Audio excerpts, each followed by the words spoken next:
नमस्कार আমি আশালতা আজকে আমি আপনাদের আলুর একটা দুর্দান্ত রেসিপি করে দেখাবো আর এই রেসিপিটা বানানো খুব সহজ আর আমি সহজভাবে আপনাদের দেখাবো আজকে আমি পটেটোর একটা চটপটা রেসিপি করে দেখাবো অসাধারণ খেতে লাগে চায়ের সাথে আপনারা খেতে পারেন তো চলুন এটা দেখে নেওয়া যাক কিভাবে বানাতে হবে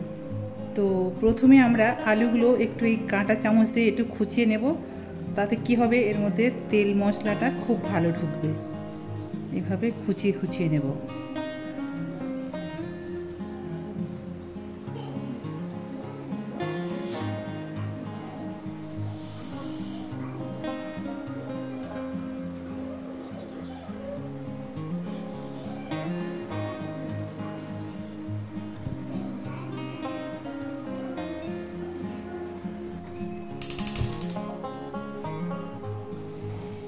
এবারে একটা প্রেসারে জল দিয়ে দিচ্ছি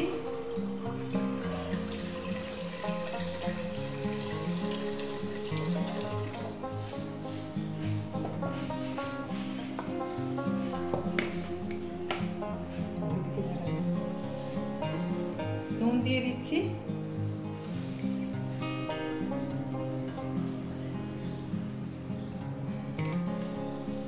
এবারে আলুগুলো দিয়ে দেবো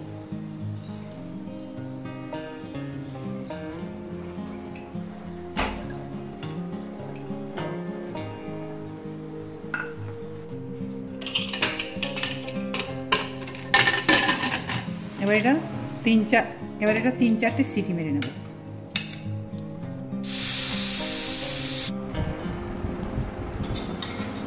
এবার আলুটা 4টে সিটি মেরে নিয়েছি নিয়ে এবার এটা ঠান্ডা করে এর খোসাগুলো ছাড়িয়ে নেব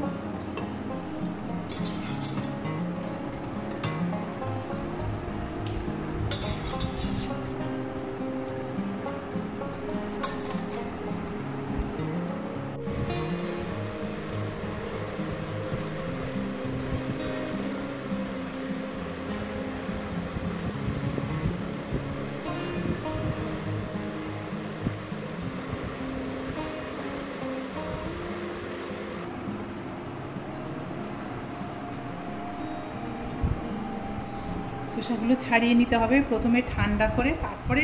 খোসাগুলো ছাড়াতে হবে এটা ঠান্ডা হয়ে গেছে এবার আমি সব খোসা ছাড়িয়ে নিচ্ছি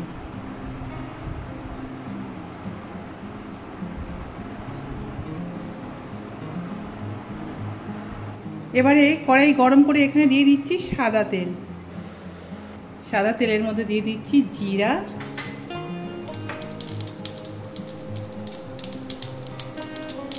মৌরি দিয়ে দিচ্ছি 1 টিস্পুন দুটো শুকনো লঙ্কা একটু কেটে দিলাম আর একটু দিয়ে দিচ্ছি তিল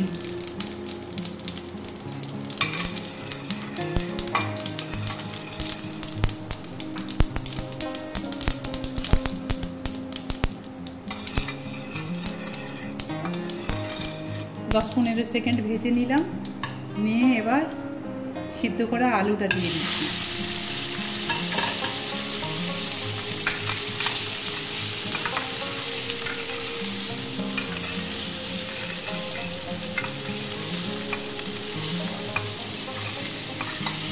এবার দিয়ে দিচ্ছি ধনে পাউডার একটু কাশ্মীরি চিলি পাউডার হলুদ পাউডার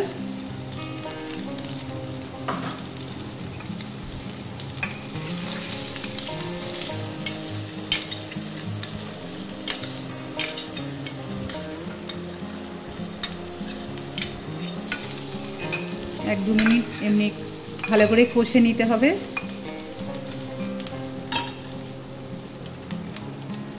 দিয়ে দিচ্ছি আমচুর পাউডার এবার এটা দিলে কি হবে টক টক ঝাল ঝাল খেতে খুব ভালো লাগবে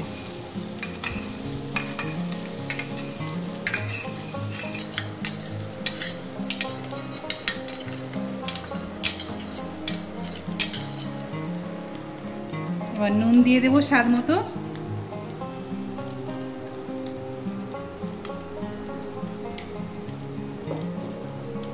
এমনিতে আলুটা নুন দিয়ে সিদ্ধ করা হয়েছিল সেই বুঝে নুনটা দিতে হবে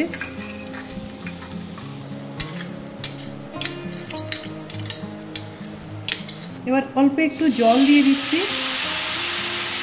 যাতে মশলাটা একটু আলুর ভিতরে ঢুকে যায়। 2-3 চামচের মতন জল দিলাম, দিয়ে আবার এটা একটু কষে নেব, জলটা শুকিয়ে নেব। এবার দিয়ে দেবো একটু চিলি ফ্লেক্স।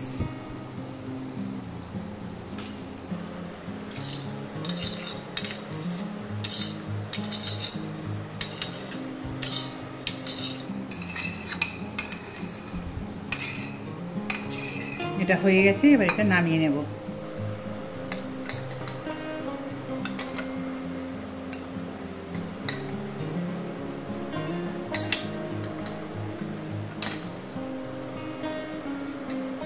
তো দেখলেন তো কত সহজে এই আলুর রেসিপিটা বানানো যায়, আর খেতে কিন্তু অসাধারণ। তো এইভাবে আপনারা অবশ্যই বানাবেন, আর